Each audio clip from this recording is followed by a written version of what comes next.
मायावीका निर्देशकले मलाई भन्दै थिए फिल्म त मैले राम्रै बनाएको थिएँ तर चलेन दाइ। मैले के भने थाहा छ कसरी चल्छ त?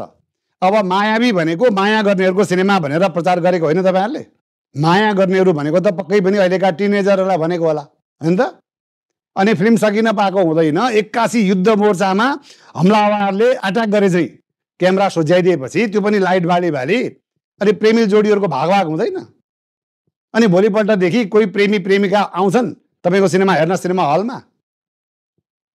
जुन दर्शकलाई टार्गेट गरिएको हो तिनै दर्शकलाई बिचगाउने अनि सिनेमा चलेन भनेर रुवाबासी गरेर हुन्छ?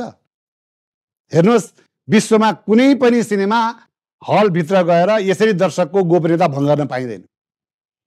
यो पनि एउटा विकृति नै हो। यस्तो विकृति अन्त गर्न सबैभन्दा पहिला त हलवालाहरूले नै तत्कालै कुनै कदम चालिहाल्नुपर्ने देखिन्छ। नत्र भने कुनै दिन कुनै साहसी दर्शकले